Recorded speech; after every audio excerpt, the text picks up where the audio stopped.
মন খারাপ করছো কেন? তোমার তো দুদিন পর কিস্তি আছে, এত টেনশন নিও না। তুমি এরকম মন খারাপ করে বসে থাকলে আমার একটুও ভালো লাগে না। আমি তো তোমার পাশে আছি, সারা জীবন থাকবো, সব সময় থাকবো। কেউ থাকুক বা না থাকুক, আমি তোমার পাশে সব সময় আছি। তুমি একটু টেনশন নিও না, ঠিক আছে? अच्छा।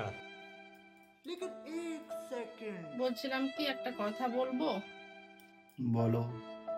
ওই যে সামনেই তো রাখি বন্ধন আছে, তো আমার সব মেকআপের জিনিস শেষ হয়ে গেছে।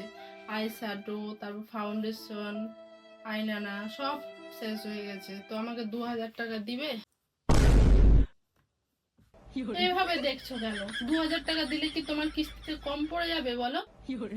হ্যাঁ? हम इसका पति है, हमको सिर्फ फांसी का सजा चाहिए, बात खत्म।